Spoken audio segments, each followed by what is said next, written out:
रुद्राक्ष दो शब्दों से मिलकर बना है। पहला शब्द है रुद्र अर्थात भगवान शिव और दूसरा शब्द है अक्ष अर्थात नेत्र। मान्यता है कि भगवान शिव के नेत्रों से जहां जहां अश्रु गिरे वहां रुद्राक्ष के वृक्ष उगाए। रुद्राक्ष का संधिविक्षेप करने पर भी हमें मिलता है शिव की आंख से निकला हुआ आंसू।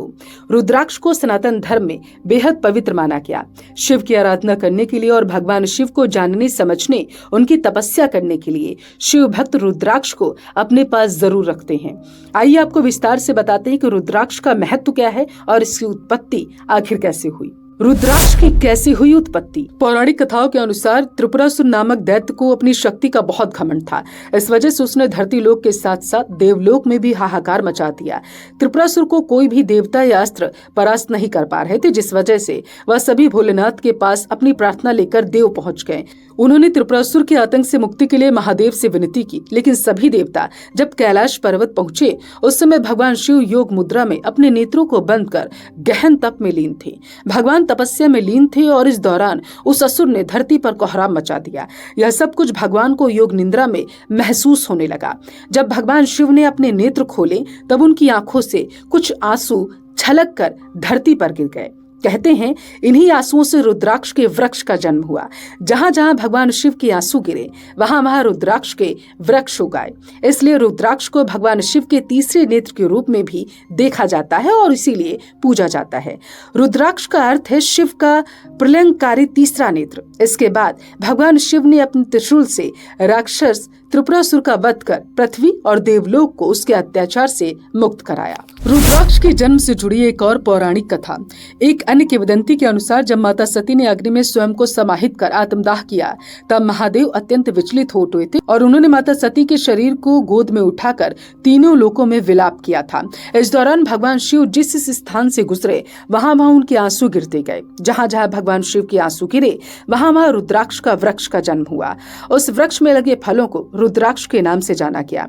दोनों ही धार्मिक कहानियों में एक बात बिल्कुल सटीक है कि रुद्राक्ष की उत्पत्ति देवों के देव महादेव की आंसुओं से हुई।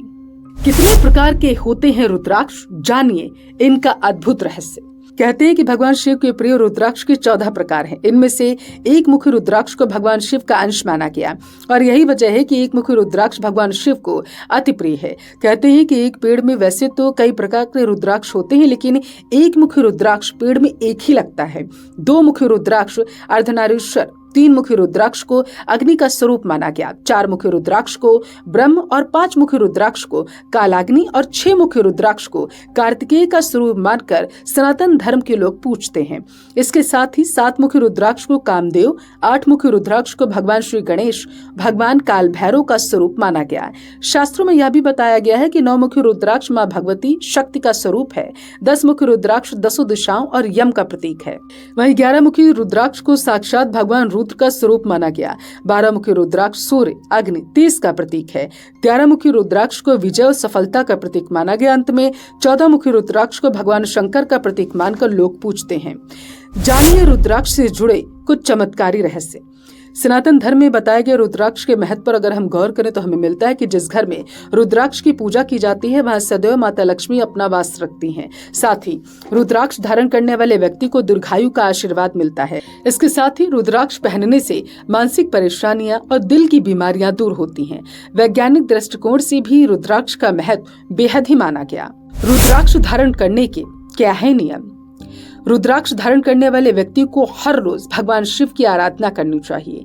किसी दूसरे का पहना हुआ रुद्राक्ष कभी ना पहने, ना ही अपना रुद्राक्ष किसी और को दे, ना ही पहनने दे। रुद्राक्ष की माला बनवाते समय ध्यान रखें उसमें कम से कम 27 मनके जरूर हों। रुद्राक्ष को गंदे हाथों से कभी न छुएं। स्नान करने के बाद रुद्राक्ष को रोज सुबह धारण करें। रुद्राक्ष को हमेशा लाल या पीले रंग के धागे में ही पहने। इसे कभी भी काले रंग के धागे में नहीं पहनना चाहिए। अगर आपने रुद्राक्ष धारण किया है तो तामसिक भोजन का सेवन ना करें। ऐसा करने से आपको प्रतिकूल प्रभाव मिलेगा। कैसे करें असली रुद्राक्ष की पहचान। असली रुद्राक्ष में प्राकृतिक रूप से छेद होता है, जबकि भद्राक्ष में छेद करके रुद्राक्ष का रूप दिया जाता है। अगर असली रुद्राक्ष को सरसों के तेल में डुबाया जाएगा तो वह रंग नहीं छोड़ता, जबकि नकली रुद्राक्ष अपना रंग छोड़ने लगेगा। असली रुद्राक्ष पानी में डालने पर डूब जाता है, जबकि नकली रुद्राक्ष पानी के ऊपर तैरता है। असली रुद्राक्ष को पहचानने के लिए उसे किसी नुकीली चीज से अगर आप कुरेदेंगे तो उसमें से रेशा निकलेगा। कई व्यापारी लकड़ी को रुद्राक्ष का आकार देकर या टूटे हुए रुद्राक्ष को जोड़कर नया रुद्राक्ष बनाकर बेच रहे हैं, इसलिए सावधान रहें। हमेशा ध्यान रखें कि 3 मुखी से नीचे 7 मुखी से ऊपर के ज्यादातर रुद्राक्ष नकली होते हैं। लैब टेस्ट पर भी भरोसा न करें, क्योंकि कई विक्रेता फर्जी लैब सर्टिफिकेट के साथ रुद्राक्ष बेच रहे हैं। वैसे तो मुख्य रूप से 1 मुखी से लेकर 13 मुखी रुद्राक्ष होते हैं, लेकिन भारत में रुद्राक्ष की 33 प्रजातियां पाई जाती हैं। 3 मुखी से नीचे 7 मुखी से ज्यादा वाले रुद्राक्ष अधिकांशतः नकली होते हैं। 4 मुखी, 5 मुखी और 6 मुखी रुद्राक्ष ज्यादातर असली रुद्राक्ष होते हैं। इसलिए जब भी आप रुद्राक्ष खरीदें, इन बातों का जरूर ध्यान रखें। अगर आपको हमारे द्वारा दी गई जानकारी अच्छी लगी हो तो लाइक और फॉलो चैनल को जरूर करें, साथ ही कमेंट करके अपनी राय जरूर साझा करें। जय माई की, जय महाकाल।